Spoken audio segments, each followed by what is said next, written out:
hour. It's Christmas.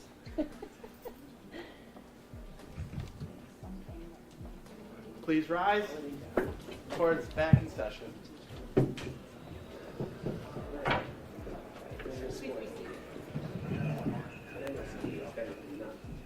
Choosing to represent yourself in a probation violation hearing is one of the most dangerous legal decisions a defendant can make. It may feel empowering, but it removes strategic protection. Judges pay close attention when someone waives their right to counsel. Yeah, okay. Back on the record, People v. Leticia Stasio. Please come back up, Mrs. Stasio. This is a violation of probation matter. The matter scheduled today for possible disposition due to the fact that we don't have a probation officer here in front of us. And I know I've said this to you several times since we've met. You have the right to an attorney through all stages of these proceedings. You continue to represent yourself at the previous hearings and the dates we've had here. Is that your wish today? Yes, Your Honor. Okay, you understand that you have the right to an attorney, you're waiving that right? No, Judge, I'm proceeding as my own I attorney. understand that. Okay. And so can this matter be disposed of today? That was the last question that we had here on the record. You have a copy of the Declaration of Delinquency alleging 3 violations of your probation. Is it your position that you wish to admit today and go forward with sentencing? Yes, Your Honor. Okay. Mr. Kwam, is that your understanding as well? This is the turning point. By admitting to a violation, she eliminates the need for the prosecution to prove its case. The focus instantly shifts from evidence to sentencing, and that can dramatically change the outcome. All right, Mrs. Stasio, you have several rights that you'd be waiving in exchange for admitting to the violations this morning. First of all, is you're waiving your right to have an attorney with you. You are an attorney, and I understand that.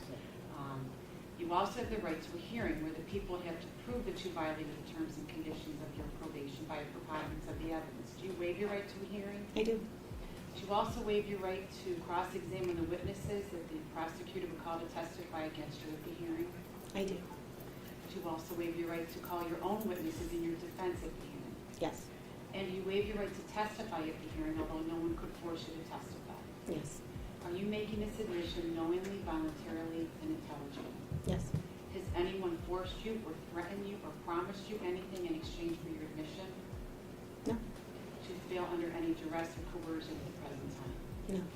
Are you under the influence of any drugs or alcohol right now which would cloud your judgment? No. Do you recall being placed on probation by Judge Aronson? Yes. Did you receive a copy of the terms and conditions of the probation sentence? At some point. Okay, at some point. Yes. Okay, but you did. Is that correct? Yes.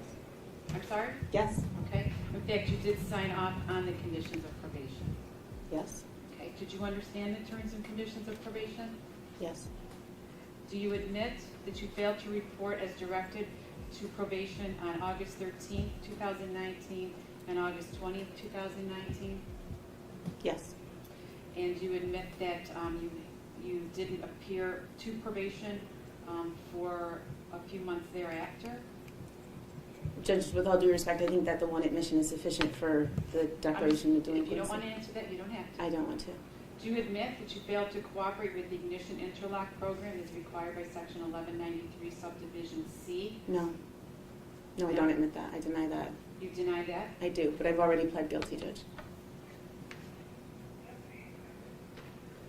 Did you admit that you failed to abstain from using or possessing alcoholic beverages? No, I don't. Okay. Mr. Kwan, are you satisfied with just... Now she reframes the issue. Instead of focusing on compliance, she emphasizes personal loss, career, reputation, emotional toll.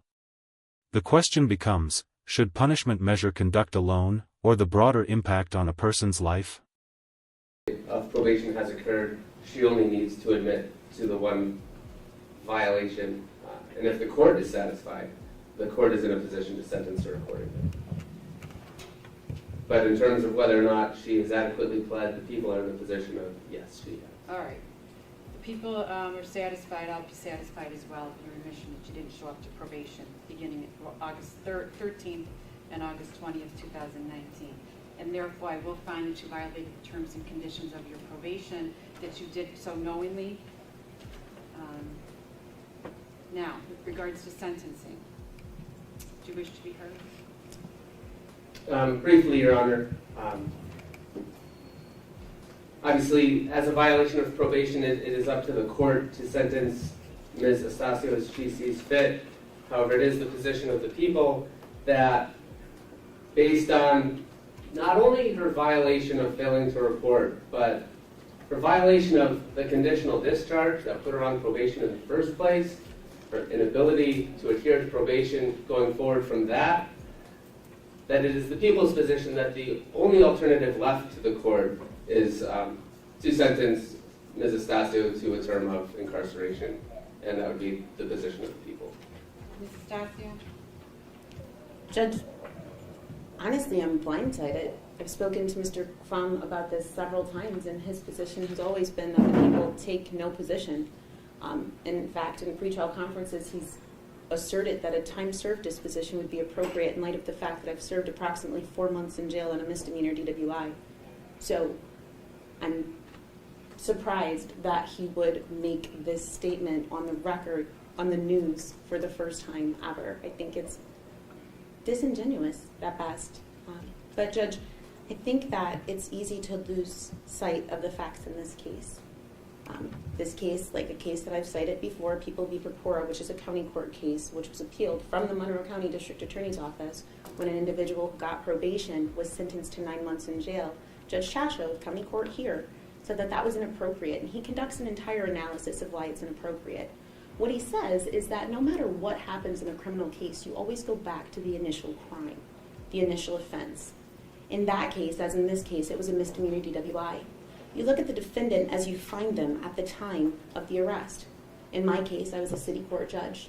I had never been arrested in my life. I had never been charged with any offenses. You sentence the person based on what actually occurred. In my case, I passed my field sobriety test, but after conviction, I again had no evidence of an accident. There were no injuries. There was no aggravating factors. It was a standard misdemeanor DWI, for which most individuals would receive fines and a surcharge. Irrespective of what happens from the point of sentencing, and this isn't my words, Judge, this is Judge Chasho, who's a county court judge here, you always go back to that initial offense. This is still a misdemeanor DWI.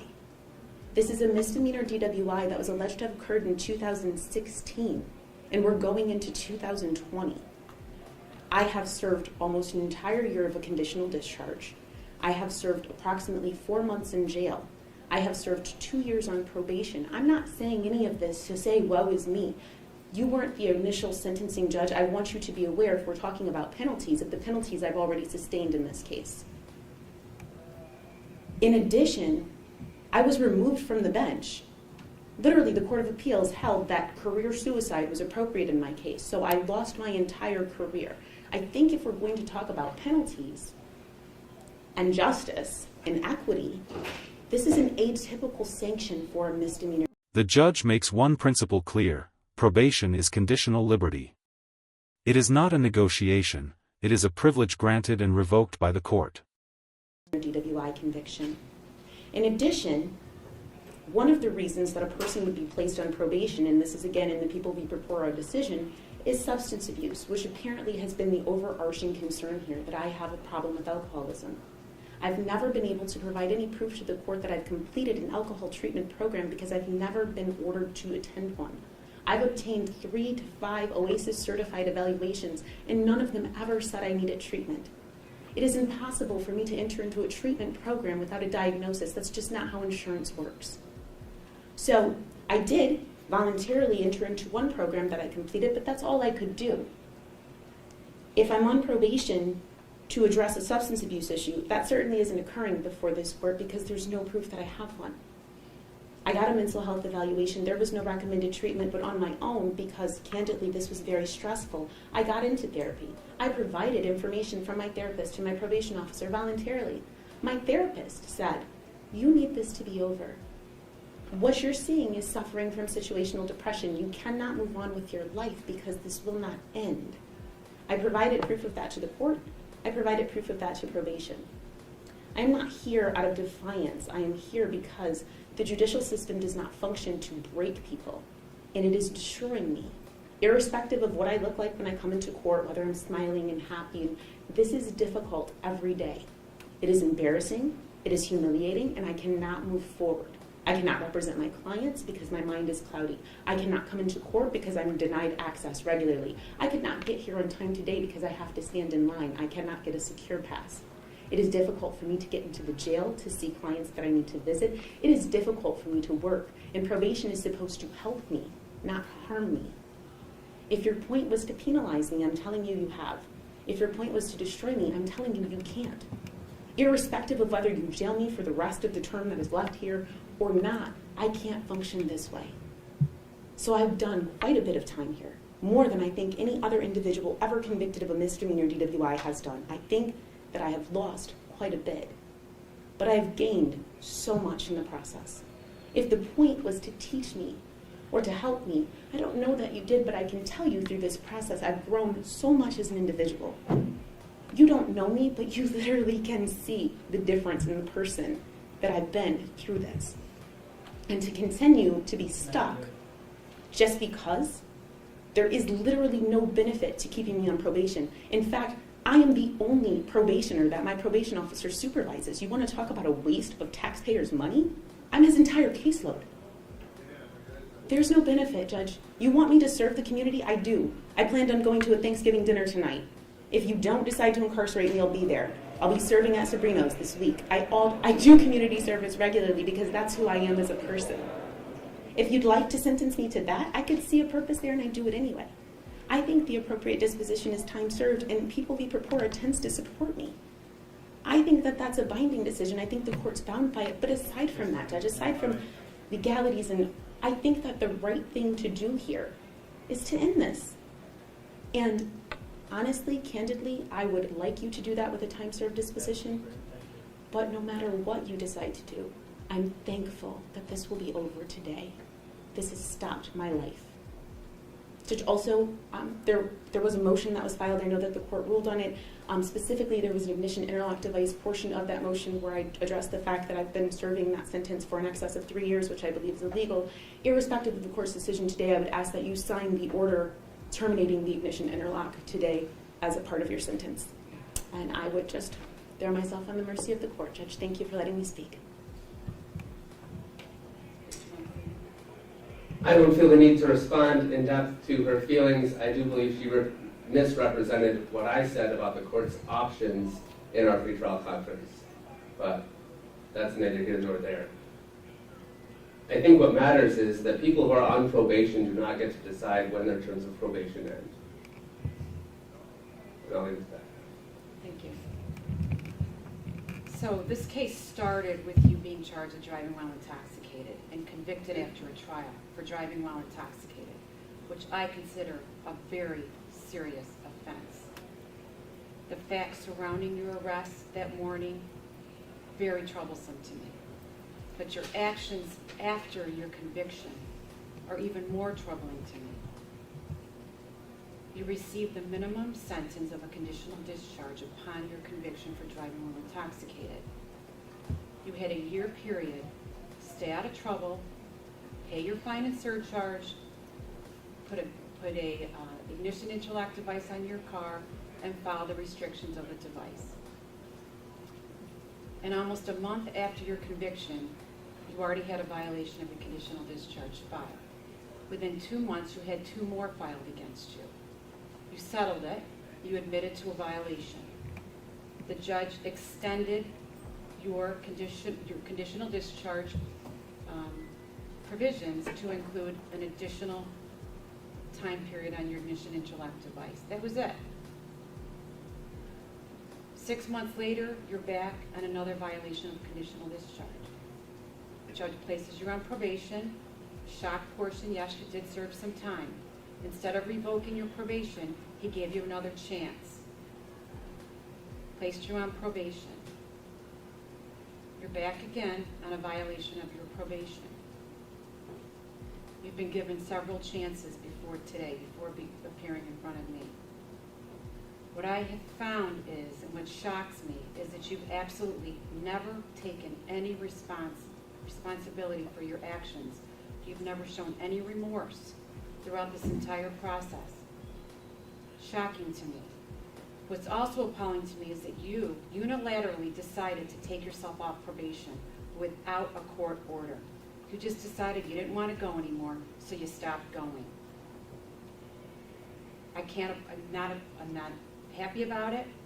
I'm not going to tolerate it. Your actions show that you do whatever you want to do whenever you want to do it. And it stops today, and it stops now. I'm revoking your probation, and I'm resentencing you to 180 days in jail, starting now.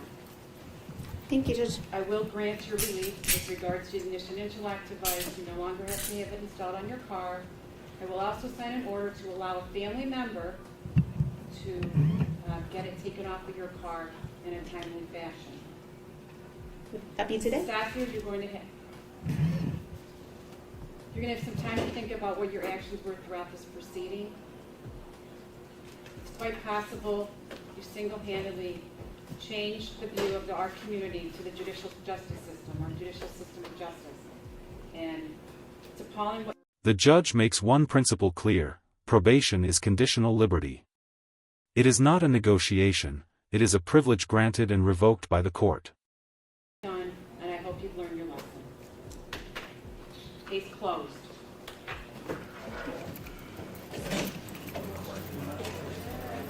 Demetrius Bostis, is he here? My cousin. Let me get you the camera.